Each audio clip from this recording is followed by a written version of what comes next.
watching this. We're talking chapter 7 of The Promised Neverland, and best opening volume of manga that I've read, easily. Filled with suspense.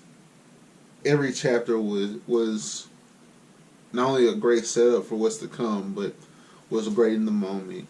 We got outstanding development of our three main characters, along with some interesting pieces moving around them. We got to see some pain from these characters with the death of Connie. We got to see the wit of these characters along with the wit of Mom and their ability to move chess pieces back and forth with each other. And even now, Crone is a pawn in the grand scheme of things, where Isabella is playing her, in my opinion, and her plan will backfire. I do believe her plan will backfire because she's saying that, man, the mom position can be mine, and Isabella, the great Isabella, whose farm always produces, like, I can do better than what she's doing. And even now, with Isabella saying that she's ready, or that she has the three that are ready to go for this mystery person who's, I hope that's not their real name, that we're introduced to, the demon. I'm guessing it's a demon. That the people at the table of demons are referring to at the end.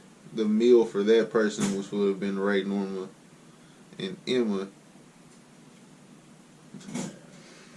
It's going to be outstanding going forward. I believe that even though Isabella has said, I don't know, I'm going back and forth on it, because it's very easy that she could just be playing a completely different game than even what we're expecting her to do, or what I'm expecting her to do, which is to save the kids and try to escape with the kids. Because although she does also have the neck tattoo, we don't know if she also has the tracking device that someone else could be wearing it. And shout out to Emma. That was big of Emma saying that she could go get that done, to go find the tracking device. That was very necessary for her to have a bigger part of what's going on, because up to this point she hasn't done much of the thinking, in my opinion. She's been very good at deducing clues, and she's also been very good at going to complete what she's been asked to go do, but she hasn't had like a moment of critical thinking, besides the opening chapter when she had to like calming herself around Mom, but nothing where she was like, dang, I have to go solve a problem mentally versus withhold my emotions. That was big for her going forward. I believe that there are more kids that are about to get let in on this in this next volume, because this volume 1, this is fire. This is fire. Viz, you did something with this one. Jump, you did something with this one. Because, man, Shira is fire. That's major.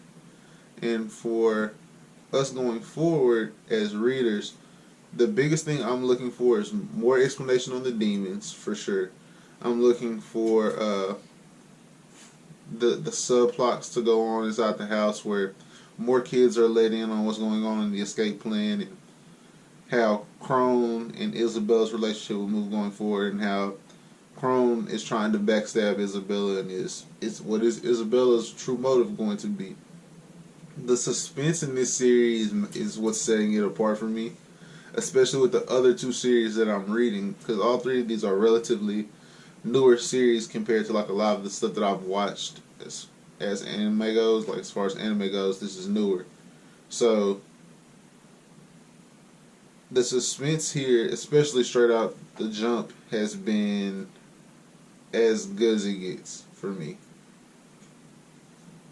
I'm probably going to leave you guys short, just because I also plan on doing a volume review or a top. And that's kind of what this is. But this chapter was not even quick. It was very straight to the point, where the interactions we saw with Emma and the other older girl whose name I don't remember us getting, and how Emma put all the pieces together and found the tracking device in Carol's ear, and she remembers putting pieces together from when Mom said that was a bump that happens when they do the blood work when you're first born to come over to the house, and she's like, well, now it makes sense. That's the tracking device because we all have them, but it's because toddlers' blood vessels are really thin, so I can see hers, but for the rest of us, it'd be impossible to find, and it's also not a place where like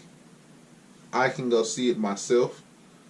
So like everybody looking around for scars, like is it in my arm or like where am I scarred at? That's a place that you would never be able to see on yourself, and a place that other people would have a hard time seeing the older you are. And they're the oldest three kids there, so them searching themselves, it's probably not visible at all, not even barely. It's probably not visible at all on them, but she can remember it happening or remember the conversation with Mom. And we also had Crone realizing how further along this house is than a lot of the other houses that she has heard of, and her plan to go find out who knows what. She just found out who knows what, and she didn't listen. I thought it was a red herring to see like how hard she gripped her hands, because maybe she has some type of physical strength that'll be an obstacle for later. Because otherwise, it would have been unnecessary to throw that in there when she shook their hands. I don't like that she left hand shook someone's hand. I don't remember which one of them it was. I just remember thinking like, bro, that's Chap. Oh, it was Norman. I was like, bro, see, she tripping. She on some other stuff. That's gonna be it for me though, guys. 5 fire emojis just because this chapter, bro. The demons at the end, the round table demons at the end, sitting there talking about who knows what, but just the fact that they're at a round table getting hors d'oeuvres from another demon means they're extra player. They're eating the brains of kids, player.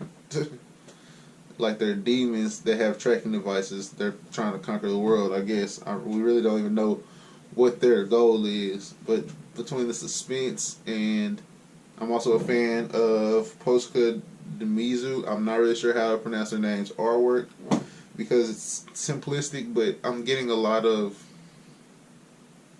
it matches the story so well. Like it doesn't overpower the story, but it also isn't getting pulled by the story either. Like the artwork matches, it blends very well with what's going on. This was fire, bro. I'm at a loss for words. But like this video if you liked it. For more Promise Neverland content, subscribe, hit the bell. Let me know in the comment section below how you're feeling about the Promise Neverland. And I didn't say I was gonna do this in the last Black Clover video I did or that I recorded. I don't know which order they're gonna drop, to be honest.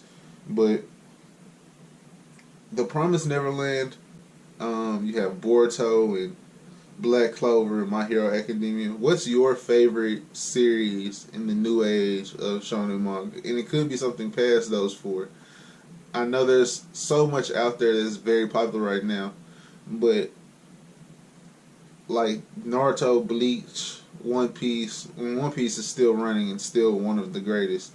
But what do you guys think is like the next top tier manga out there? Let me know in the comment section below. Have a great rest of your day. Peace.